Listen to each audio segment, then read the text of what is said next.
Inspired by Eric Thomas, Les Brown, and Ian Humphrey, he wanted to be a public speaker, and he knew if he wanted to become one, he had to be outstanding.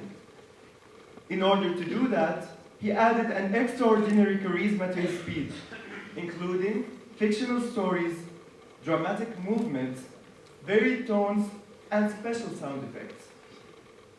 His message is, oftentimes, people don't work hard enough to achieve their goals, but with constant effort, anything can come true. Without further ado, fellow students, please help me welcome Tiamike Dudley and his supercalifragilisticexpialidocious speech.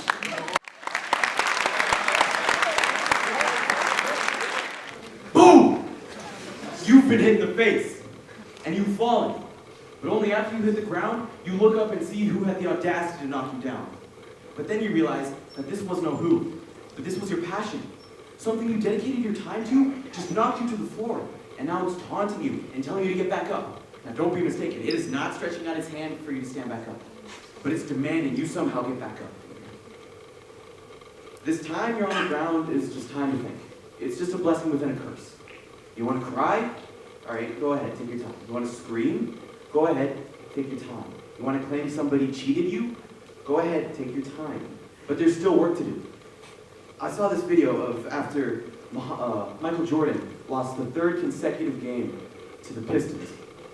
And the champion of basketball, boom, was hit by his passion. And he walked off the court with a tear in his eye.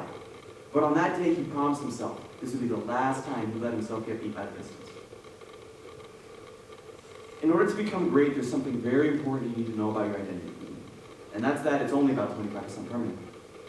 Your background, nationality, skin tone, yeah, that's all permanent. But almost nothing in your head or in your heart is truly permanent. That's 75% of you that you have to develop, and that you have to develop in order to become great.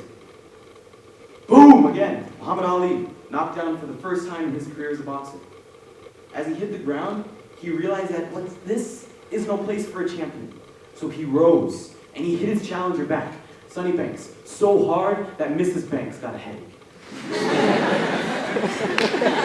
Alright, so you'll need to develop your mind. And it can come down to a few simple steps. Read more, learn more, change the globe. The African-American rapper Nas said that when he was delivering a message of self-belief to young boys and girls living in the ghetto in the form of rap. And I've been reading a few books in my own time lately about philosophy and human nature, and I'm really trying to learn about ways I can conquer my mind so that I can then try to expand and hopefully change the world. Oh. Some men see things as they are and say, why? I dream things that never were and say, why not? In 1968, Robert F. Kennedy said that. 1968. 47 years ago. In 47 years, the entire world has been connected through the internet. 46 years ago, men were on the moon. And we predicted to have men on Mars in the 2030s. So don't you dare even try to tell me that what can be done has already been done. Because you can still develop robotics, cure diseases, contribute to solving world hunger, or just to open the most famous bakery in Tennessee. It doesn't matter. Do something, because there's something for you to get done. Finally, the last principle is work.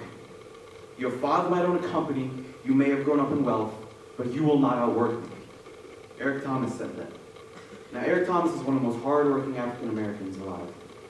He came from homelessness, poverty, abuse, and now he's one of the top motivational speakers in the world. All because of his work. I get so much inspiration from what this guy says in his speeches. What he says is the reason why I wake up at 5:30 every morning and go walk my dog, go study for a test, practice my declamation. All because of his speeches.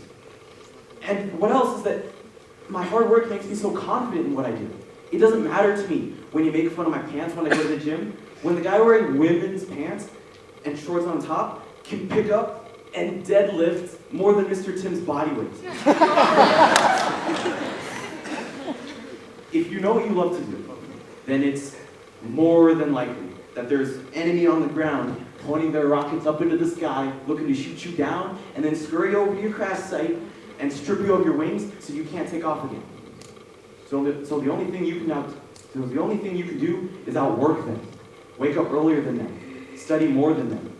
Eat healthier than them. Do what they won't today so you can do what they can't tomorrow. And finally, you can have the strongest version of yourself by developing that 75% of your identity. Thank you.